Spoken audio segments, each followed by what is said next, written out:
Marshall Pick, Kabanata 5281. Pag-aalay ng buhay para sa kapangyarihan. Bumantong hininga si Fang Ying. Hindi naman sa nag-aalala ako, may mga bagay lang na bumabagabag sa akin na makita. At kaya, sinabi niya sa kanya.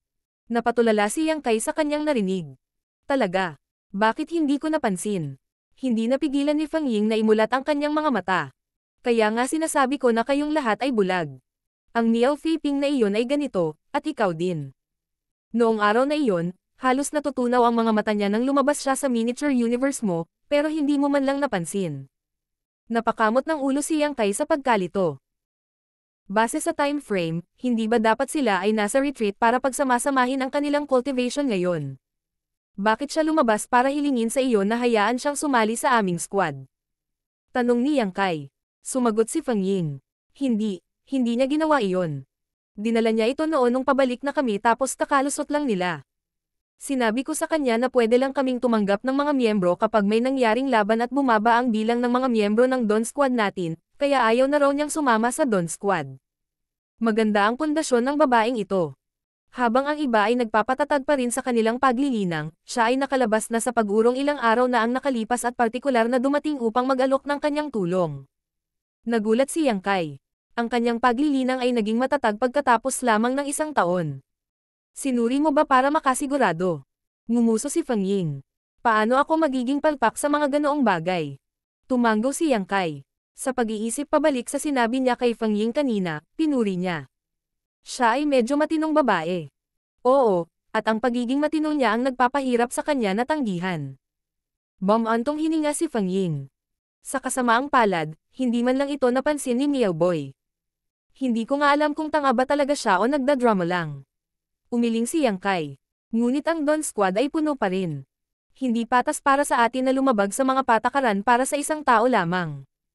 Kung dadalhin ko ang bagay na ito, mahihirapan din ang mga commander ng army sa hinaharap. Tumanggo si Fang Ying.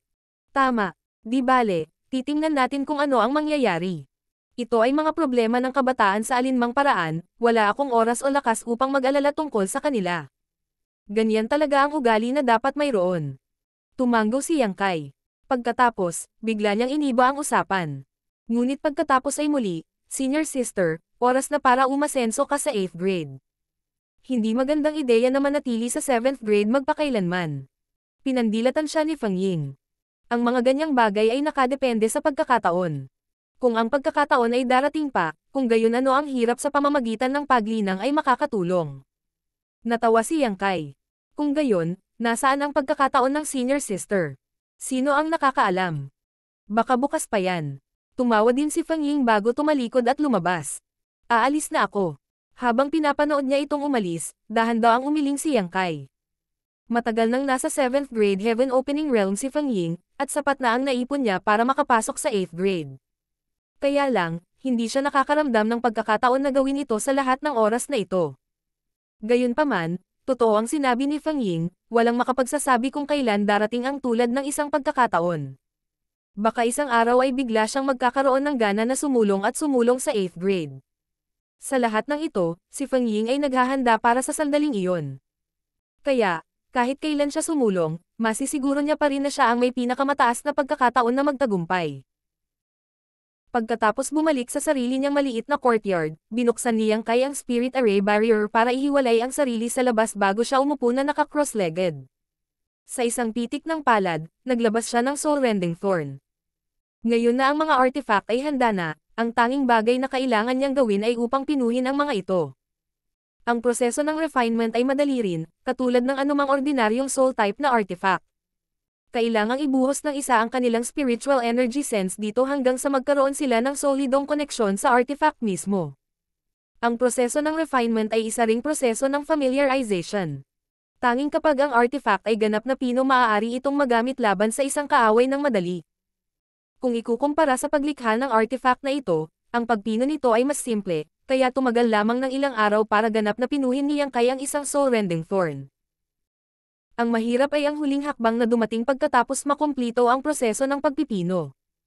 Kinailangang hatiin ng refiner ang isang bahagi ng kanilang soul mula sa kanilang sarili at isama ito sa soul-rending thorn para makumplito ang proseso.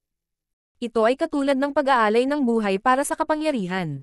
Ang paghihiwalay ng isang bahagi ng kaluluwa ng isang tao at ang pagkonsumo ng spiritual energy ay dalawang ganap na magkaibang bagay. Ang simpleng paggastos ng enerhiya ay isang uri ng pagkonsumo na maaaring mapunan kapag ito ay naubos at walang pinsala sa isang cultivator. Gayunpaman, ang paghiwalayin kahit isang hibla ng kaluluwa ng isang tao ay itinuturing na isang sakripisyo. Sa madaling salita, para sa bawat soul-rending thorn na kanyang pinino, kailangan niyang ibigay ang isang bahagi ng kanyang soul. Doon nakuha ang pangalan ng soul-rending thorn. Ang natural na mapunit ay sinadya upang mapunit. Ito ang dahilan kung bakit sinabi ng old ancestor na siyang kay lamang sa mundo ang maaaring magamit ng maayos ang artifact na ito. Ito rin ang dahilan kung bakit nagkomento si Grandmaster Mafan sa pagiging malas ng artifact nang matanggap nito ang paraan ng paggawa nito.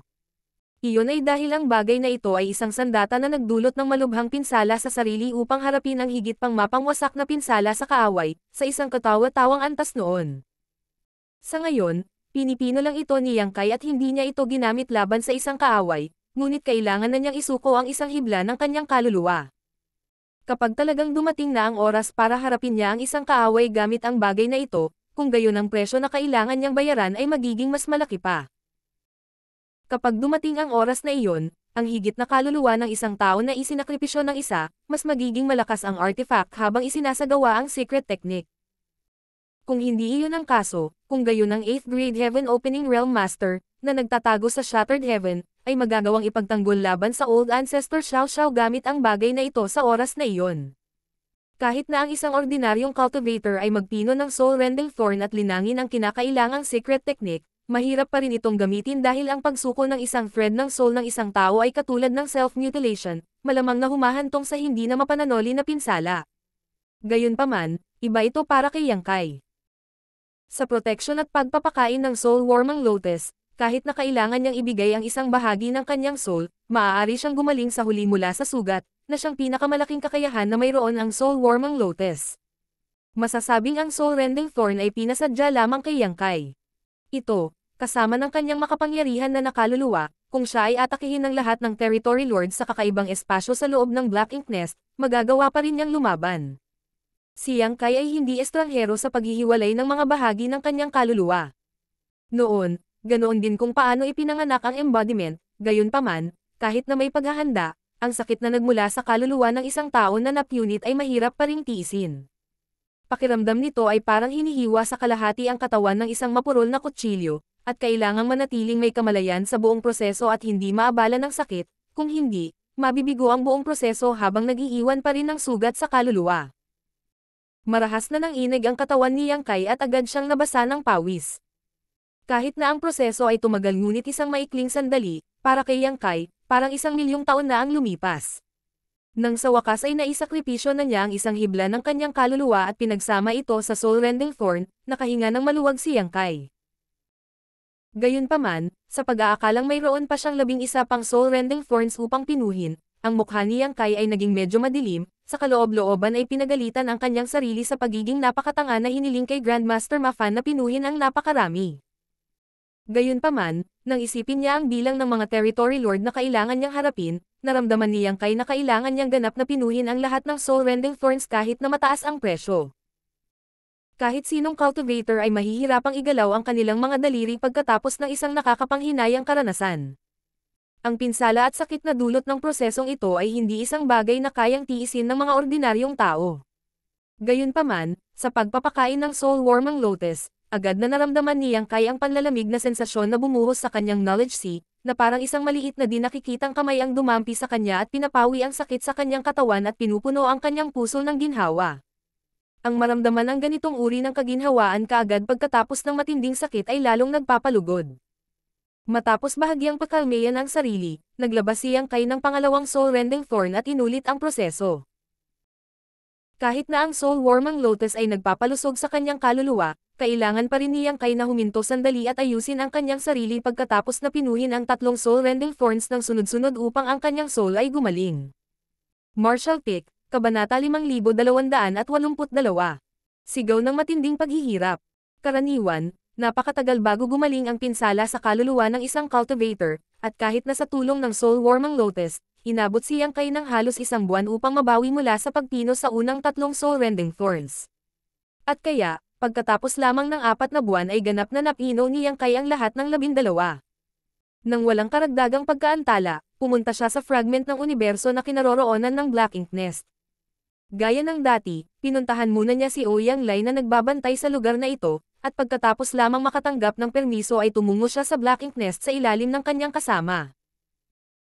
Ang dahilan kung bakit sinasamahan ni Ouyang Lai si Yang Kai ay dahil gusto niyang makita kung anong plano ang naisip ng huli para lutisin ang problemang ito na bumabagabag sa kanila, at pangalawa, ito ay ang pagbabantay kay Yang Kai kung sakaling may mangyari.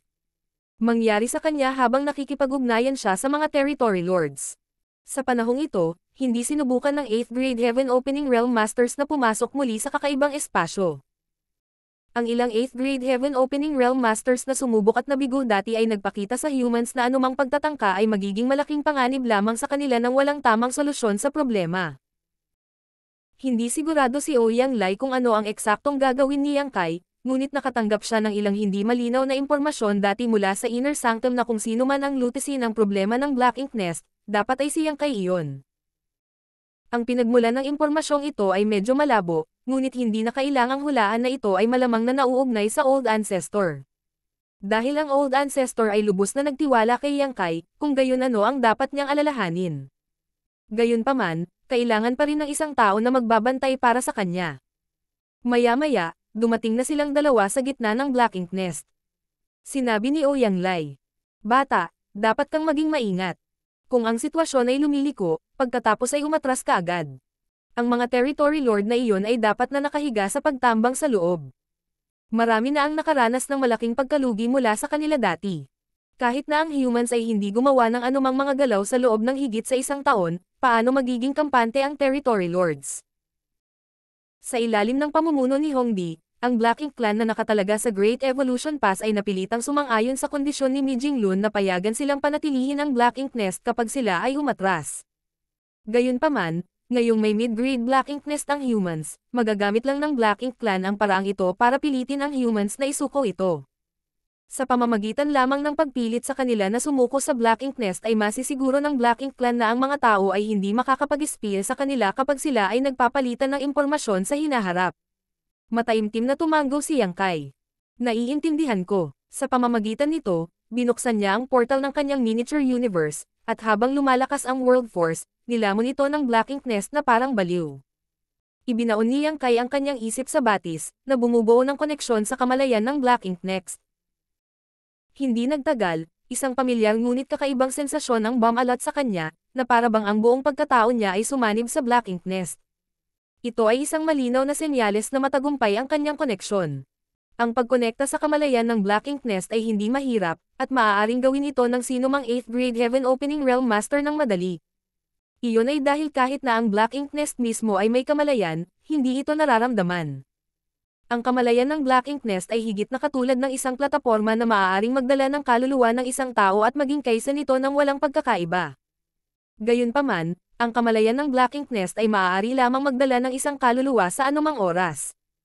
Sa madaling salita, kung konektado si Yang Kai sa kamalayan ng Black Ink Nest na ito, walang ibang makakasama sa kanya mula sa parehong Black Ink Nest. Nangangahulugan ito na kapag ang isang 8th Grade Master ay konektado sa kamalayan ng Black Ink Nest at pumasok sa kakaibang espasyong iyon, sila ay mapipilitang lumaban ng mag-isa. Gayunpaman, iba ito para sa Black Ink Clan. Kahit na winasak ng Great Evolution East-West Army ang maraming Black Ink Nests noong digmaan, marami pa ring pag-aari ng Territory Lords ang natitira sa panig ng Black Ink Clan. Ang bawat isa sa mga mid-grade Black Ink Nest na ito ay kinatawan ng isang Territory Lord, kaya palagi silang may bentahe sa mga numero. Habang ang kamalayan ni Yang Kai ay konektado sa kamalayan ng Black Ink Nest, pumasok siya sa kakaibang espasyo na pamilyar sa kanya sa isang iglap. Ito ay isang puwang na ganap na naiiba mula sa labas ng mundo. Ito ay tila malawak, ngunit maliit din sa parehong oras. Walang pahiwatig ng sigla ang maramdaman, at ang buong mundo ay tumahimik. Sa bahagyang pag-iisip, inilabas ni Yang Kai ang kanyang soul avatar. Ang dahilan kung bakit kailangan niyang ilabas ang kanyang soul avatar ay natural para mapaghandaan niya ang malaking laban na darating. Sa sandaling lumitaw ang kanyang soul avatar, agad na iniingatan ni Yang Kai ang kanyang paligid, ngunit sa kanyang pagtataka, ang pag-atake na inaasahan niya ay hindi kaagad dumating. Walang mga territory lord ang nakahiga sa pagtambang sa loob ng kakaibang espasyo, tanging ang mabilis na paggalaw ng kamalayan ng isang feudal lord na nagmumula sa isang tiyak na direksyon.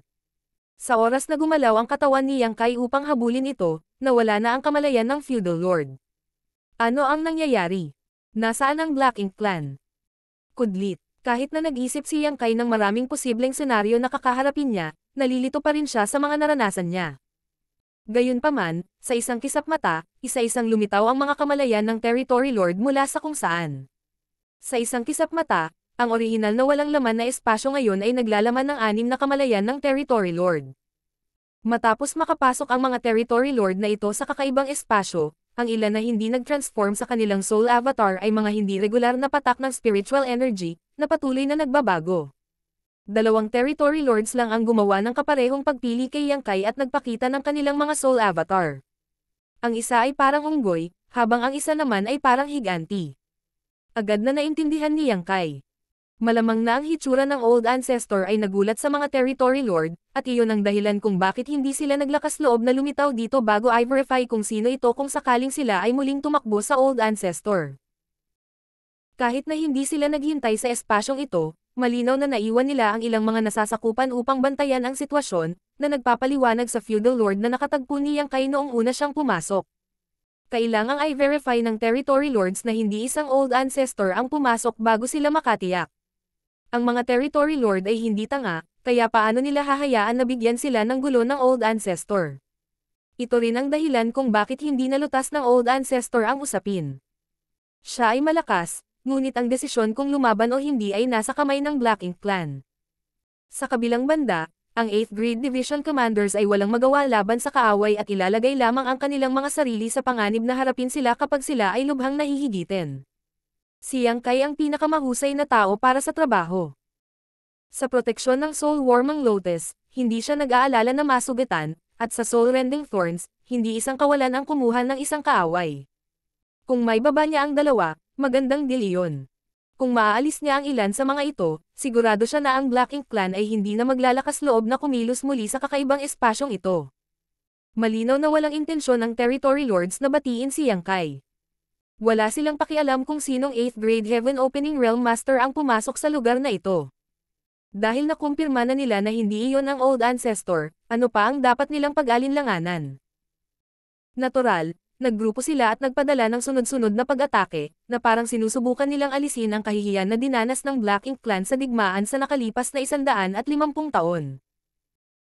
Kaya, nang pumasok ang Territory Lords sa kakaibang espasyong ito, 3 sa kanila ang sumugod kay Yang Kai nang walang kahit isang salita, habang ang 3 pa ay nag-assume ng triangle formation habang binomba siya ng secret techniques. Sa isang iglap, isang bagyo na pinaikot ng spiritual energy ang tumama kay Yang Kai. Ang Black Ink Clan ay walang partikular na talento pagdating sa artifact refining, pag-aayos ng arrays, o alchemy. Karamihan sa kanila ay umasa sa mga Black Ink disciples sa ilalim ng kanilang utos para sa mga ganitong bagay. Gayunpaman, pagdating sa paglinang ng secret techniques, mayroon silang espesyal na talento para dito. Marahil iyon ang kabayaran ng Heavenly Way. Sino ang makakapagsabi ng sigurado? Malaya nilang nagawa ang marami sa mga secret technique ng human race, at lahat ito ay salamat sa mga turo ng Black Ink disciples na napinsala ng kanilang Black Ink strength. Nakagawa pa sila ng mga bagong secret techniques batay sa mga pundasyon ng secret techniques na natutunan nila, na nag-evolve sa mga ito para masangkop sa Black Ink Clan. At, ang ginagamit ngayon ng mga Territory Lords ay ang mga makapangyarihang Soul Secret Techniques. Ramdam ni Yang Kai ang kapangyarihan sa likod ng 3 Soul Secret Technique na iyon. Wala man siya physically dito, hindi maiwasan ang kanyang anit na manginig. Hindi nakapagtataka kung bakit lahat ng 8th Grade Division Commanders ay dumanas ng matinding pagkalugi dito. Sinong 8th Grade Heaven Opening Realm Master ang makatiis sa ganoong barrage? Sila ay malamang na matalo sa isang kauiring bola pagkatapos lamang ng isang round ng pag-atake. Kahit na malakas ang kalaban, walang intensyon si Yang Kai na ipatawag ang Soul Warming Lotus. Madali niyang maharangan ang mga pag-ataking ito sa proteksyon ng Soul Warming Lotus, ngunit ilantad lang nito ang kanyang trump card sa simula. Mas mainam na maging mabagal sa pakikipaglaban sa mga Territory Lord na ito. Kinailangan niyang talunin ang mga Territory Lord na ito sa kalahati hanggang mamatay at pahirapan sila. Noon lamang magagawang ganap na kontrolin ng mga tao ang kanilang Black Ink Nest. Ang Territory Lords ay may malupit na diskarte, ngunit si Yang Kai ay mas malupit. Habang isa-isang sumasabog ang Soul Secret Techniques, dumiretso siya patungo sa Territory Lords na parang isang patak ng umaagos na likido. Ang mga aksyon ni Yang Kai ay malinaw na nagulat sa Territory Lords. Maraming beses sa nakaraan, nakaharap nila ang 8th grade Heaven Opening Realm Masters, ngunit bawat isa sa kanila ay susubukan at tatakas kapag nahaharap sa kanilang nagkakaisang pag-atake dahil walang magandang mangyayari sa kanila kung sila ay umiwas ng huli. Gayunpaman, ang tao na ito ay medyo kawili-wili. Hindi lang siya tumakas, nagkusa pa siyang singilin ang mga ito. Marahil ay pagod na siyang mabuhay, at iyon ang dahilan kung bakit sabik siyang makatikim ng kamatayan. Kung ganoon nga ang kaso, ang mga Territory Lord na ito ay hindi nag-iisip na ibigay sa kanya ang kanyang hiling. Gayunpaman, makalipas ang ilang sandali, may nangyaring mas nakakagulat para sa Territory Lords. Isang flash ng spiritual energy ang biglang lumabas sa Heaven Opening Realm Master's Soul at isang malakas na hiyawan ang umalangaw sa isipan ng lahat ng Territory Lords. Gahhh. Ito ay isang sigaw na puno ng paghihirap na direktang tumagos sa kanilang mga kamalayan. Kahit na walang tunog sa espasyong ito, nararamdaman pa rin ng Territory Lords na naririnig nila ito. Ang Territory Lords ay hindi pa nakarinig ng ganoong kahabag-habag na sigaw. Para bang ang tao na iyon ay nagdurusa ng isang napakasamang anyo ng pagpapahirap, at ito ay nagpatigil sa kanilang mga puso sa pagkabalisa. Ang matitiyak nila ay ang katotohanang ang sigaw ng paghihirap na ito ay hindi ilusyon. Ito ay tunay na miserable at nagresulta din mula sa isang matinding pinsala. At totoo nga, dahil sa kasabay na pagsigaw ng Heaven Opening Realm Master, ang kanyang spiritual energy ay kapansin-pansing hangina, na para bang siya ay nasugatan ng husto ng biglaan. Gayunpaman, may isang bagay na nakalilito sa Territory Lords. Hindi pa man lang dumarating ang kanilang mga pag-atake, kaya paano siya nasugatan ng husto. Sa susunod na iglap lang, ang Soul Secret Techniques na inilabas ng tatlong Territory Lords ay tuluyang bomb-alot sa Human Master. Ang patay silent space ay ipinadala sa kaguluhan ng sabay-sabay. Nang tumira ang alikabok, tanging ang 6 na Territory Lords na kamalayan lamang ang naiwan sa espasyong iyon. Ang Human Soul Avatar ay matagal nang nawala sa paningin. Ang tatlong Territory Lords na nagpakawalan ng kanilang secret techniques ay tumayo, nalilito. Ang iba pang tatlong Territory Lords, na diretsong umaksyon kay Yang Kai ay walang pagpipilian kundi tumigil dahil nawala ang kanilang target. Ang nag-iisang Territory Lord na may mahabang braso at mukhang unggoy ay nagtanong. Namatay ba siya? Sa sandaling iyon, ang pagbabago-bago ng enerhiya ay napakagulo na hindi nila napansin kung ano ang katapusan ng Heaven Opening Realm Master na iyon. Ang ibang Territory Lord's Soul Avatar, na nag-transform sa hugis ng isang eyeball, ay malamig na tumawa. Kahit hindi siya patay, hindi siya mabubuhay ng matagal. Walang ideya ang Territory Lords kung patay na ang tao o hindi. Ang alam lang nila ay ang katotohanan na ang kaluluwa ng tao ay lubhang nasugatan.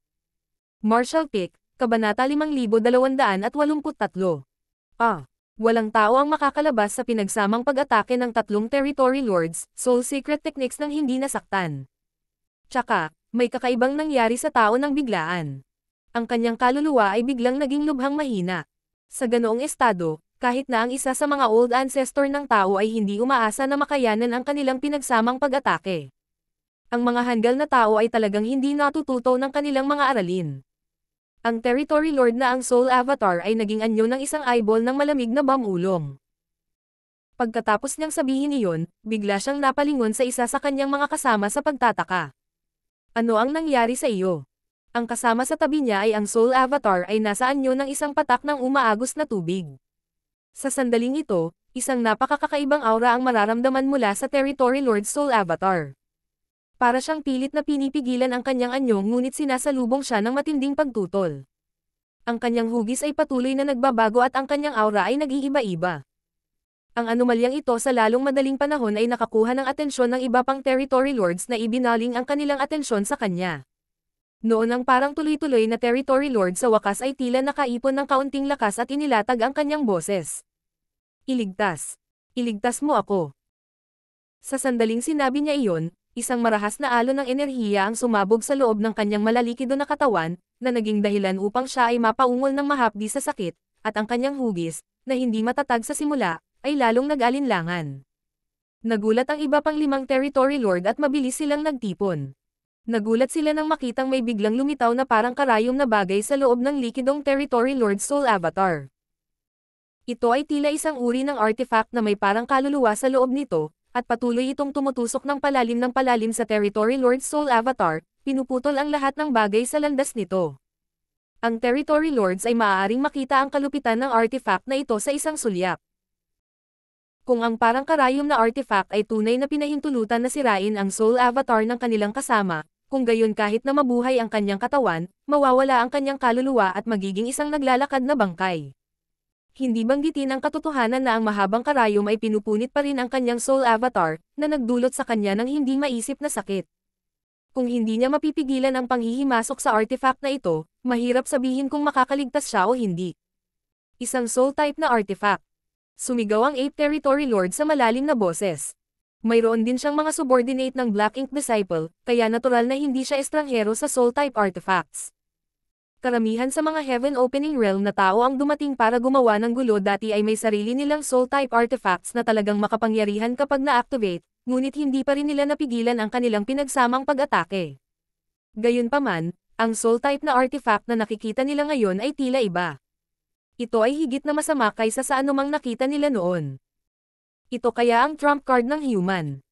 Hindi man lang nila napansin kung kailan na-activate ng tao ang artifact na ito, ngunit malinaw naman, ito ay malamang noong naging magulo ang mga bagay kanina. At, idinagdag sa pagiging stealthiness ng artifact, walang nakapansin nito. Pigilan mo, tutulungan kita. Sumigaw ang 8 Territory Lord at ang kanyang spiritual energy ay lumundag. Hindi lang siya, kundi ang iba pang Territory Lords ay ganoon din ang ginawa para matulungan nila ang kanilang kasama na makayanan ang pagpasok ng mahabang karayom. Noon ay lumitaw ang isang pamilyar na aura sa kakaibang espasyo. Iyon ang tao na sumisigaw ng kawawa kanina. Hindi siya patay. Hindi lang siya patay, binalikan niya talaga sila. Gayunpaman, siya ay nasa parehong kondisyon, tulad ng nahulaan ng mga Territory Lords. Siya ay nasugatan ng husto, at ang kanyang Soul Avatar ay mas malabo rin kumpara sa dati. Maging ang kanyang aura ay tila napaka-unstable, malakas kung minsan, ngunit mahina sa iba. Itong walang ingat na tanga, haharapin ko siya. Ang Eyeball Territory Lord ay sumigaw, tumalikod, at sinugod si Yang Kai. Kasabay nito, si Yang Kai ay sumugod din sa kanya. Sa kalagitnaan roon, muling kumislap ang spiritual energy at isa pang miserableng sigaw ang umalangaw-ngaw. Kung ituturing ng isa ang kamatayan bilang kanilang sukdulang tahanan, hindi sila matatakot na sumulong sa unahan kahit na humaharap sa 10,000 mga kaaway. Natigilan ang Eyeball Territory Lord. Pamilyar ang eksenang ito. Kanina lang, sinugod din sila ng tao na ito habang sumisigaw, tapos ngayon ginagawa na naman niya. Nang maisip niya ang naranasan ng kasama ay agad niyang itinaas ang kanyang bantay. Isa-isa, ang mga sinag ng liwanag ay namuo sa loob ng eyeball, bawat isa ay naglalaman ng isang malakas na soul attack, na naging isang malaking lambat na itinapon sa ibabaw ni Yang Kai. Hindi ito naiwasan ni Yang Kai dahil ang aura ng kanyang soul avatar ay mabilis na hamina. Pagbuka ng kanyang bibig, paimpol niyang inilabas ang isang stream ng liwanag. Kahit na ang Eyeball Territory Lord ay labis na nag-iingat, hindi pa rin niya nagawang ipagtanggol ang bolt ng liwanag na ito. Sa sandaling lumitaw ang sinag ng liwanag, nabasag nito ang kanyang lambat at diretsyong bumaril sa kanyang soul avatar. Sa susunod na iglap, binalot din ng lambat si Yang Kai at biglang nagkontrata. Ang katawan ni Yang Kai ay naging kumikinang na tipak ng liwanag na nawala sa manipis na hangin. Ang Eyeball Territory Lord ay hindi nakakaramdam ng anumang kagalakan sa pagkapanalo, gayunpaman. Nakahover lang ito sa hangin na parang nasalo sa ilalim ng binding technique, hindi makagalaw. Ang iba pang mga Territory Lords na tumutulong sa kanilang kasamang magdepensa laban sa artifact ng karayom ay biglang nakaramdam ng pagkabalisa. Habang nanonood sila, umikot ang eyeball sa gilid at lumundag ang Divine Sense. Isang boses ang ipinadala sa lahat ng direksyon. Tulong. Ang apat na hindi nasaktan na Territory Lords ay gustong sampin. Kasabay nito, hindi makapaniwalang nakatingin si Ouyang Lai kay Yang Kai sa loob ng Black Ink Nest. Dinagtagal pagkatapos kumonekta si Yang Kai sa Black Ink Nest, natuklasan niya na ang kaluluwa ni Yang Kai ay biglang nanghina, na tila dahil sa pagkakaroon ng mga pinsala. Hindi napigilan ni Ouyang Lai ang kanyang dila dahil binalaan na niya ang brat na ito na mag-ingat. Maaga niyang sinabi sa kanya na may mga Territory Lord na nakahiga sa pagtambang sa loob ng kakaibang espasyo, ngunit tila ngayon ay nabibingi na ang kanyang mga salita. Ngayon ang mga bagay ay masama. Kahit na wala siyang ideya kung ano ang nangyari, sigurado pa rin si Ouyang Lai na si Yang Kai ay binugbog ng mga territory lords pagkatapos sumugod sa espasyong iyon mula sa mga pagbabago sa kanyang kaluluwa. Tahimik na naghanda si Ouyang Lai ng ilang spirit pills para kay Yang Kai para gumaling ang kanyang mga sugat kapag siya ay umatras. Gayunpaman, sa kabila ng pagtanggap ng gayong mga pinsala sa kanyang kaluluwa, si Yang Kai ay hindi nagpakita ng intensyon na umatras. Kaagad pagkatapos, ang kanyang kaluluwa, na hangina na ng husto, ay muling nalanta. Napatalon si Ouyang Lai sa gulat. Ang mga bagay ay talagang masama ngayon. Ang kaluluwa ni Yang Kai ay nagpakita na ng mga senyales ng panghihina dahil sa matinding pinsala, ngunit ngayon na muli siyang nanghina, malamang na hindi siya malayo sa kamatayan. Kung maaari, gusto ni Ouyang Lai na puwersahang hilahin si Yang Kai mula sa kakaibang espasyong iyon, ngunit kahit siya ay walang kapangyarihang gumawa ng anuman sa sitwasyong ito. Maaari lamang siyang umasa na si Yang Kai ay makatakas ng mas maaga kaysa sa kalaunan, pagkatapos ay masisiguro niya ang kanyang kaligtasan. Nag-alinlangan pa si Ouyang Lai kung makakabalik pa ba si Yang Kai ng buhay o hindi sa pagkakataong ito. Mahirap din para sa kanya na walang kahihinatnan sa hinaharap. Kahit na hindi siya naging ganap na brain dead, ang kanyang cultivation ay maaaring mag-regress pa rin mula sa 7th grade.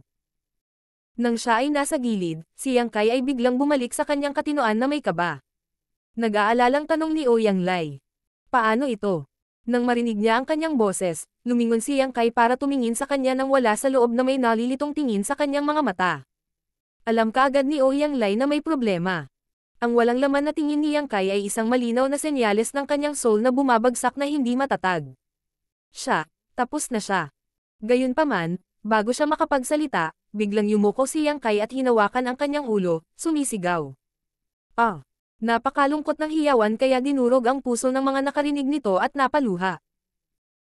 Nakaramdam si Ouyang Lai ng mga goosebumps sa kanyang balat, hindi para sa anumang iba pang dahilan maliban sa katotohanan na ang mga sigaw ni Yang Kai ay nagpapaalala sa kanya ng kanyang sariling mga karanasan noong nasugatan ang kanyang kaluluwa noong siya ay bata pa. Ito ay dahil siya ay may katulad na karanasan na alam niya kung gaano ito nasaktan. Ito ay hindi isang bagay na maaaring tiisin ng sinuman, gaano man sila kalakas.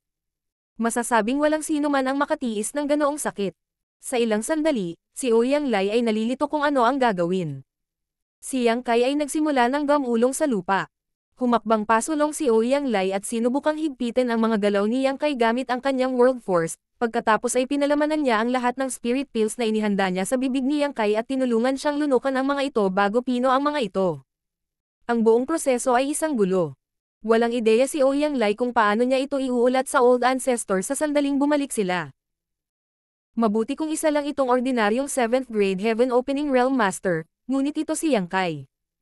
Kahit na ang Purifying Light ay hindi na ang tanging paraan na kailangang labanan ng mga tao ang Black Ink Strength, kailangan pa rin ni Yang Kai para ayusin ang Universe Erase.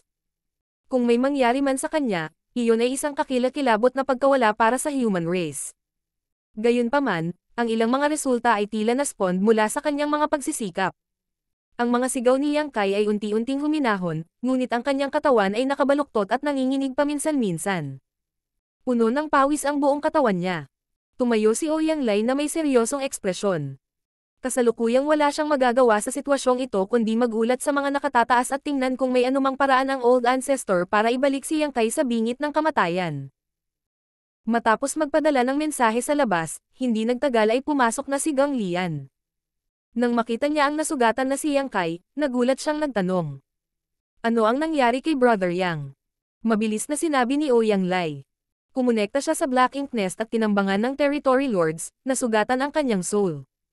Ingatan mo siya, magsusumbong ako sa Old Ancestor. Ito ay isang seryosong bagay, kaya kahit si Ouyang Lai ay hindi nang ahas na hawakan ito ng walang ingat. Sabay-sabay na pagdaan sa Space Array, bumalik siya sa Great Evolution Pass. Dumating si Ouyang Lai sa tirahan ng Old Ancestor, ngunit walang palatandaan na siya roon. Nang sa wakas ay ibinigay niya ang kanyang ulat, isang sagot lamang ang ibinigay sa kanya ng Old Ancestor. Maghintay lang at tingnan. Kudlit, nasa ganitong estado na si Yang Kai, pero maghihintay na lang sila. Kung may iba pang nagsabi nito, tiyak na dumura si Ouyang Lai sa kanilang mukha, ngunit ang mga salitang ito ay nagmula sa Old Ancestor, kaya hindi siya nang ahas na baliwalain siya. Maaari lamang niyang isipin na marahil ang mga bagay ay tunay na hindi kasing sama ng kanyang inaasahan. Matapos bumalik sa fragment ng universe kung saan matatagpuan ang Black Ink Nest at tumungo sa Black Ink Nest, ang kanyang nakita ay nakakapagtaka. Naka-crossleg na ngayon si Yang Kai, nagmumuni-muni. Sa ilalim ng pangunawa ni Ouyang Lai, kahit na ang kaluluwa ni Yang Kai ay hindi kapani-paniwalang mahina, ito ay tila naging matatag. Ano ang nangyayari? Tanong ni Ouyang Lai sa kanyang disipolo. Nabigla rin si Gang Lian at umiling. Wala akong ideya. Hindi nagtagal pagkaalis ng Hanord Master, biglang gumapang si Brother Yang, at naging ganito na. Napakamot ng ulo si Ouyang Lai sa pagtataka. Paano pa rin makakapag-isip-isip si Yang Kai at makakabawi ng mag-isa pagkatapos na nasugatan ng husto ang kanyang kaluluwa? Tila ang mga bagay ay hindi kasing sama ng inaakala nila. Siguradong may alam ang Old Ancestor, ngunit dahil hindi siya nagpaliwanag, hindi siya naglakas loob na magtanong. Sa ngayon, maghihintay na lamang siya at titingnan gaya ng sinabi ng Old Ancestor. Kaagad, tinatakan ni Ouyang Lai ang Black Ink Nest upang pigilan ang sinuman na makapasok. Pagkatapos, bawat ilang araw, siya ay personal na pumupunta upang tingnan ang kalagayan ni Yang Kai. Sa paglipas ng panahon, lumalim ang pagkamangha ni Ouyang Lai. Iyon ay dahil talagang bumubuti ang kalagayan ni Yang Kai sa bawat pagbisita. Hindi man mabilis ang bilis ng pagbawi, gumagaling na talaga siya. Ito ay simpleng hindi kapanipaniwala. Karaniwan, ang mga pinsala sa kaluluwa tulad ng natamo ni Yang Kai ay hindi na mababawi. Gaano man ang pagsisikap na ayusin ang mga ito, imposible pa rin para sa isa na makabalik sa kanilang rurok matapos na masugatan ng labis. Ang kakayahang panatilihin ang buhay ng isang tao ay hindi kapanipaniwala. Gayunpaman, mula sa sitwasyon ngayon, tila si Yang Kai ay nasa daan patungo sa ganap na paggaling. Pagkalipas ng isang taon, nang dumating si Ouyang Lai upang tingnan siya muli, ang bilis ng paggaling ni Yang Kai ay kapansin-pansing tumaas. Dahil sa mga pagbisita niya kada ilang araw ay mas alam niya kaysa sa sinuman kung ano ang sitwasyon ng paggaling ni Yang Kai. Martial Pick, Kabanata 5284. Siya iyon. Pagkalipas ng 2 taon, ang kalagayan ng kaluluwa ni Yang Kai ay ganap nang naging matatag. Sa loob ng 3 taon, naibalik na siya sa kanyang orihinal na kalagayan. Si Ouyang Lai, na nakasaksi sa buong proseso mula simula hanggang katapusan, ay ganap na hindi nakaimik. Sa kabila ng kung gaano kalubha ang mga pinsala sa kanyang kaluluwa, nakakagulat na tumagal lamang ng 3 taon si Yang Kai para makabalik sa kanyang peak. Kung hindi niya ito nakita ng sarili niyang mga mata, hindi sana siya maniniwala. Si Ouyang Lai ay may malabong hinala na si Yang Kai ay dapat mayroong isang uri ng kahangahangang kayamanan na nagpoprotekta at nagpapanatili sa kanyang kaluluwa. Kung hindi, walang paraan na siya ay naka-recover mula sa gayong mga pinsala.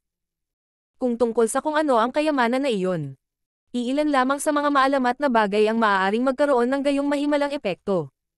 Ang brat na ito ay talagang isang taong may malaking kapalaran. Kudlit, isang araw, 3 taon pagkatapos bumalik mula sa kakaibang espasyo ng Black Ink Nest, huminga ng malalim si Yang Kai. Kahit na ngayon ay ganap na siyang gumaling, ang pagbabalik tanaw sa mga karanasan noong araw na iyon ay nagpang-inag pa rin sa kanya. Ang soul-rending thorn na ito ay talagang napakasama. Inihain na ni Yang Kai ang isang hibla ng kanyang kaluluwa nang pinuhin ang bawat isa sa mga artifact na iyon. Ngunit gayunpaman, hindi niya kailangang magsakripisyo ng maraming, noon at magiging maayos din ito pagkatapos magpahinga ng ilang oras. Gayunpaman, habang nakaharap ang mga territory lords, ang bahagi ng kanyang kaluluwa na kailangan niyang isakripisyo ay sadyang hindi maihahambing noong pinipino niya lamang ang soul-rending thorn. Ang pinakamahusay na paraan upang ilarawan ang karanasan ng paggamit ng soul-rending thorn ay ang pagsusugat sa sarili para sugat ang kaaway. Iyon ang dahilan kung bakit biglang naging mahina ang kanyang kaluluwa nang salakayin niya ang mga territory lords na iyon, at kung bakit hindi niya napigilan ang sarili sa pagsigaw. Batay sa pagtatansya ni Yang Kai, kahit na nasa peak na kondisyon, maaari lang siyang gumamit ng 3 soul-rending thorns sa loob ng maikling panahon anumang sandali. Pagkatapos ng 3 paggamit, naubos na sana niya ang kanyang spiritual energy at kaluluwa na hindi na niya magawang muli. Kung susubukan niyang gumawa ng pang-4 na pag-atake, kahit na may proteksyon ang Soul Wormang Lotus, ang kanyang soul ay mamamatay pa rin.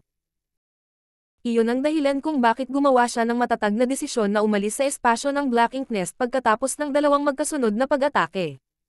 Walang ibang pagpipilian, dahil kung siya ay mananatili sa likuran, siya ay tunay na makakatagpo ng kanyang wakas kasama ang Territory Lords.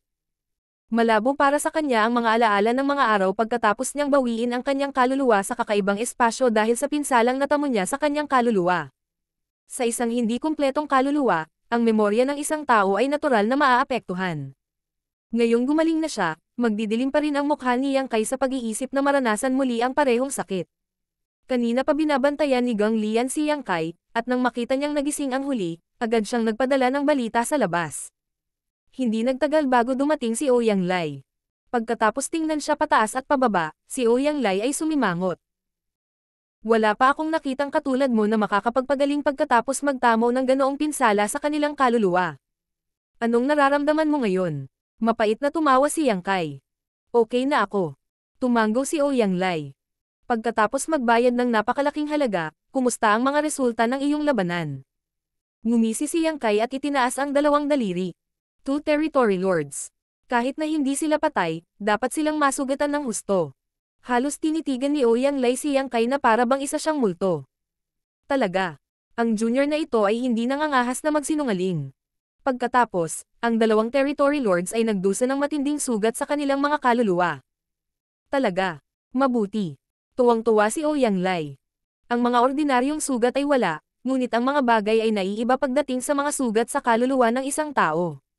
Walang ideya si Ouyang Lai kung anong uri ng kayamanan ang pinoprotektahan ng brat na ito upang makabawi sa loob lamang ng 3 taon pagkatapos na bumaba ang kanyang kaluluwa sa estado na kinaroroonan nito noon, ngunit ang mga territory lord na iyon ay hindi posibleng gawin din iyon. Ngayong sinabi sa kanya ni Yang Kai na 2 territory lords ang namatay o lubhang nasugatan, nangangahulugan ito na ang 2 territory lords na iyon ay ganap na nawalan ng kakayahang lumaban. Talagang napaka-curious ni Ouyang Lai kung paano nakamit ni Yang Kai ang gayong tagumpay noong siya ay nasa 7th grade lamang. Kung tutusin, maraming 8th grade Heaven Opening Realm Masters ang nakapasok sa kakaibang espasyong iyon dati sa pamamagitan ng pag-asa sa lakas ng kanilang sariling mga kaluluwa, ngunit lahat sila ay bumalik sa kabiguan. Gayunpaman, nagpa siya si Ouyang Lai na huwag magtanong dahil ito ay kapaki-pakinabang para sa mga tao. Habang nagsasalita siya, bumangon si Yang Kai. Dahil ang junior na ito ay malapit ng makabawi, agad akong magtatrabaho upang ibagsak ang 2 pang territory lords. Kaya mo pa bang lumaban? Si Ouyang Lai ay namangha. Kahit na iniisip lang niya na kahit 2 territory lord ang napatay, hindi pa rin ito mababago ang kabuuang sitwasyon. Total, marami pa namang territory lords. Gayunpaman, nagulat siya nang makitang may isa pang laban si Yang Kai sa kanya. Tumanggo si Yang Kai. Kailangan nating hampasin habang mainit ang plancha. Ngayon na ang oras para habulin natin ang kalaban habang nasulok natin sila. Tumanggo si Ouyang Lai. Kung ganoon, dapat kang mag-ingat. Huwag madala sa panandali ang tagumpay. Binigyan siya ni Yang Kai ng panakat noong nakaraan, kaya kailangan niyang tumakbo para humingi ng payo sa Old Ancestor, kaya wala siyang ideya kung ano ang mangyayari sa pagkakataong ito. Matapos bigyan ng katiyakan si Ouyang Lai, pumunta si Yang Kai sa gitna ng Black Ink Nest at binuksan ang kanyang miniature universe, ikinonekta ang kanyang kamalayan dito. Sa loob ng espasyo ng Black Ink Nest, 6 na territory lord ang nakatago sa iba't ibang sulok tulad ng dati. Ang dahilan kung bakit mayroon pa ring 6 na ay dahil 2 sa kanila ay bago.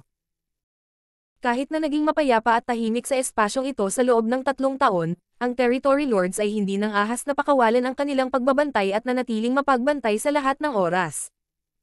3 taon na ang nakalipas, isang walang ingat na tao na hindi natatakot sa kamatayan ang pumasok at gumamit ng parang karayom na soul-type artifact, na labis na ikinasugat ng 2 territory lords.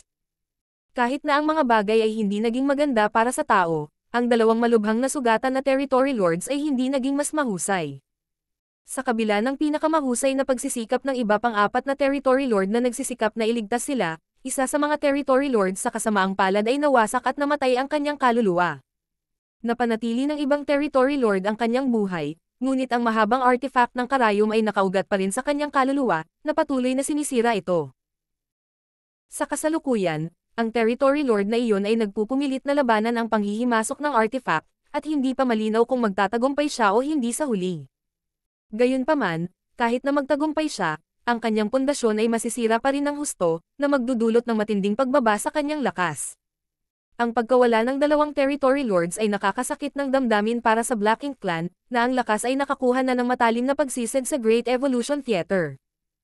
Pagkatapos ng engkwentro na iyon, ang mga nakaligtas na territory lords ay nagmuni-muni sa sitwasyon at nang pinagsama nila ito sa sinabi sa kanila ng kanilang Black Ink Disciple subordinate, napagpasyahan nila na ang soul type na artifact na ginamit ng tao ay tiyak na isang uri ng sakripisyong sandata, isa na napinsala ang gumagamit upang harapin ang mas malaking pinsala sa kaaway. Sa kasamaang palad, ang mga Black Ink Disciple ay walang ideya kung anong artifact ito dahil wala sa kanila ang nakarinig ng anumang katulad nito. Kung mayroon sila, kung gayon maaari silang makaisip ng isang pagtatanggol. Gayunpaman, hindi iyon masyadong mahalaga dahil ang naturang artifact ay tiyak na magiging mahirap na likhain, at kung gagamitin, ay magiging parehong mapangwasak para sa tao na gumamit nito. Ang tao na iyon mula sa nakaraan ay dapat na naging mga lumilipad na abo at umuusok na usok.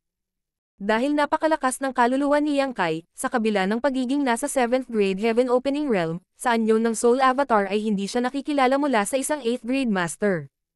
Kaya, inisip ng lahat ng Territory Lords na si Yang Kai ay nasa 8th grade. Ang mga Territory Lord ay mahalagang pag-iral sa Black Ink Clan, ngunit gayon din ang 8th grade Heaven Opening Realm Masters ng humans. Walang paraan na ang humans ay magiging baliw na magsakripisyo ng maraming 8th grade masters para pumatay ng ilang territory lords. Kaya dapat hindi na maulit ang nangyari noon. Malamang. Pagkatapos ng 3 taong paghihintay sa pananambang, sigurado, walang gumagalaw mula sa panig ng tao. Nagalit at walang magawa ang mga territory lord na naghihintay dito. Nagalit sila na hindi nila nagawang ibalik ang pabor pagkatapos na magdusa ng napakalaking kawalan, ngunit walang magawa na kahit hindi dumating ang mga tao, maaari lamang silang umupo at maghintay dito. Maliban kung voluntaryong isuko ng mga tao ang mid-grade Black Ink Nest, anumang impormasyon na ipinasa ng Black Ink Clan sa pagitan nila sa hinaharap ay hindi may tatago sa mga mata at tainga ng kaaway. Isang araw, habang ang 6 na territory lords ay nababato, isang ripple ang biglang sumiklab sa kalmadong espasyo. Isang figure ang lumitaw ng wala sa oras, na naging dahilan upang umupo at tumutok ang lahat ng 6 na territory lords. Matapos matiyak na ito ay hindi isang old ancestor, lahat sila ay bumangon mula sa kanilang mga tambangan, handa na para sa isang pag-atake. Ang 6 na makapangyarihang spiritual energy ay naging isang barrage na sumabog sa direksyon ni Yang Kai. Ang soul avatar na inilabas ni Yang Kai ay hindi kanyang sariling imahe, bagkus ay imahe ng isang matangkad, payat na lalaki. Dahil ang mga soul avatar ay nabuo mula sa spiritual energy, wala silang tiyak na hugis. Katulad ng dati, may isang territory lord na may hugis ng eyeball, at isa pa na parang isang patak ng likido. Ang lahat ay nakasalalay sa kanilang mga personal na kagustuhan. Kahit na ang isa ay hindi nagahinang ng anumang uri ng pagbabago ng secret technique, madali pa rin itong gawin. Gayunpaman, kahit na ang soul avatar ng isang tao ay maaaring malayang magbago ng hitsura nito, ang aura ng spiritual energy ng isang tao ay hindi kailanman mababago. Ang spiritual energy ng bawat cultivator ay nag-iiba, kaya kahit na ang ilang mga tao ay may secret technique na nagpapahintulot sa kanila na magkaila ang kanilang sarili bilang iba, magkakaroon pa rin ng mga kapintasan. Kaya, kung nais ng isang tao na makilala ang isang tao sa pamamagitan ng kanilang soul avatar, ang pinakamahusay at tanging paraan upang malaman kung sino sila ay upang suriin ang aura ng kanilang spiritual energy. Sinadya ni Yang Kai na pigilan ang kanyang kapangyarihan hanggat kaya niya sa pagkakataong ito, dahil sa pag-aalala na makikilala siya ng mga territory lord sa isang sulyap. Nakakuha pa siya ng ibang imahe. Gaya ng inaasahan, panatag ang loob ng territory lords nang magpakita ang ibang, human na ito at matapang na lumabas upang ilunsad ang kanilang mga pag-atake laban sa kanya. 6 na kapangyarihan na ganap na tahimik sa labas ng mundo ay napalitan ng iba't ibang nakikitang pag-atake sa loob ng kakaibang espasyong ito, lahat ay tumatama kay Yang Kai nang walang kabiguan. Dahil hindi tinawag ni Yang Kai ang proteksyon ng Soul Warmang Lotus, talagang malakas siya sa kalooban ngunit mahina sa lakas kahit na gusto niyang ipagtanggol laban sa mga pag-ataking ito.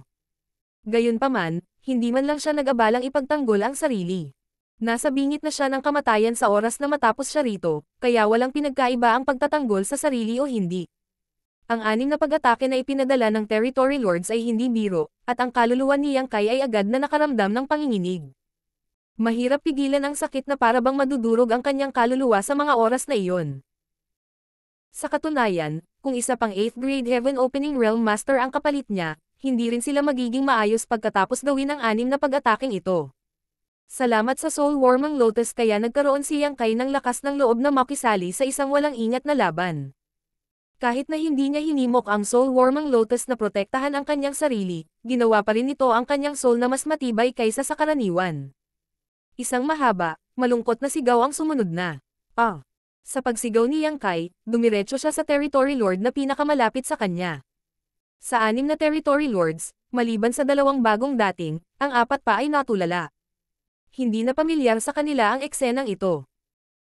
3 taon na ang nakararaan, 2 beses silang nakatagpo ng parehong bagay, at ang resulta nito ay 2 Territory Lord ang nasugatan ng husto ng kakaibang artifact na iyon. Ang panaghoy ng 8th Grade Heaven Opening Realm Master ay isang death knell lamang para sa Territory Lords. Pagkatapos, lumitaw ang isang mas pamilyar na eksena. Kasunod ng paghihinagpis na pag-iyak ng tao, ang kanyang kaluluwa ay biglang nanghina. Kasabay nito, isang pamilyar na pagsabog ng enerhiya ang lumabas.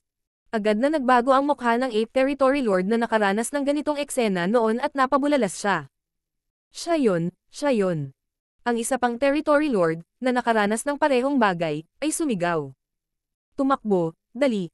Sa kabila ng pagbabalat kayo ni Yang Kai, hindi na niya maitago ang kanyang pagkakakilanlan sa sandaling pumutok ang kanyang spiritual energy.